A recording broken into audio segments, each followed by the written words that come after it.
you have airbags on your truck, make sure you remove all 4 lower brackets before you go to full droop on the rear axle so you don't damage your airbag. This is the initial setup to begin working on your rear suspension.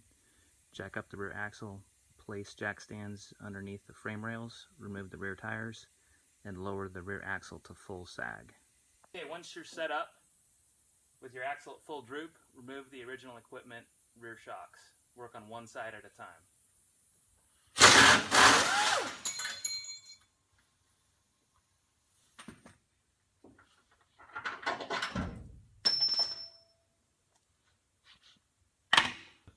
Ensuring that your rear axle is supported, remove your U-bolts.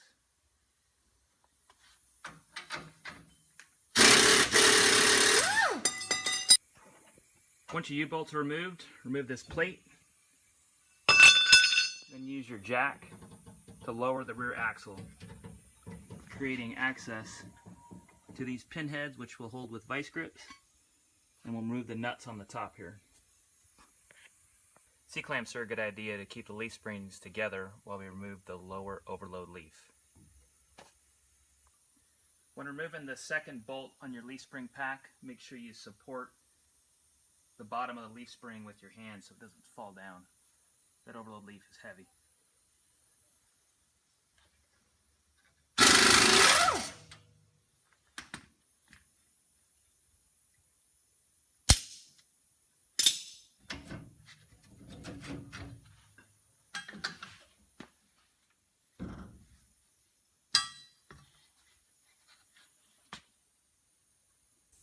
Out with the old overload spring,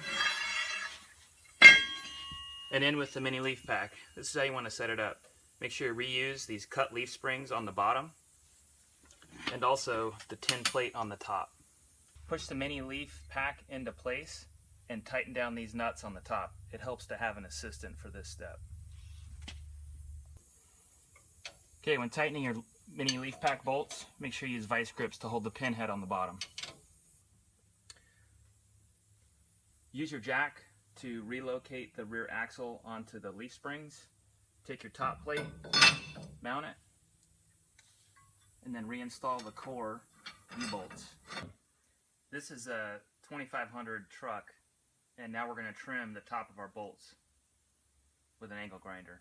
The reason why these bolts are longer is because on 3500 trucks, there's an overload spring on the top as well, and some people like to retain that overload spring. If you have a 3500 and you remove that overload spring during installation, your load capacity goes down to that of a 2500 truck. To trim your top bolt hardware, get out your skill saw, put your face up nice, close, and personal, and start trimming.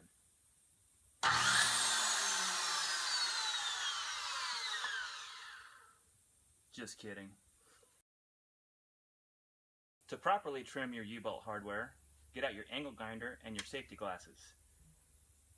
If you're not smart enough to use your safety glasses while doing this, you probably shouldn't be doing it at home.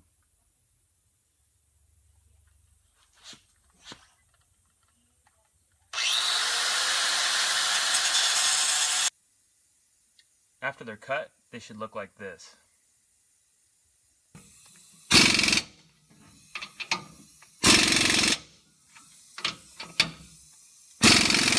Okay, when you're working on the driver's side, you might want to drop the spare tire, and that allows easier access to the top shock bolt and nut to get that off. And there's also interference with the leaf spring pack and the emergency brake cable. On the passenger side, make sure your shock, body, and reservoir clear the exhaust by mounting it like this. And on the bottom side, as the shock body comes down, there's a chance it'll interfere with this brake mount right here.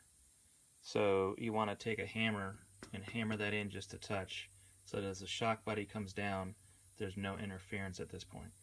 On the driver's side, mount the reservoir hose facing forward, then rotate the reservoir to the side and mount it like this so that there's no interference between the reservoir body itself and the axle as the shock compresses.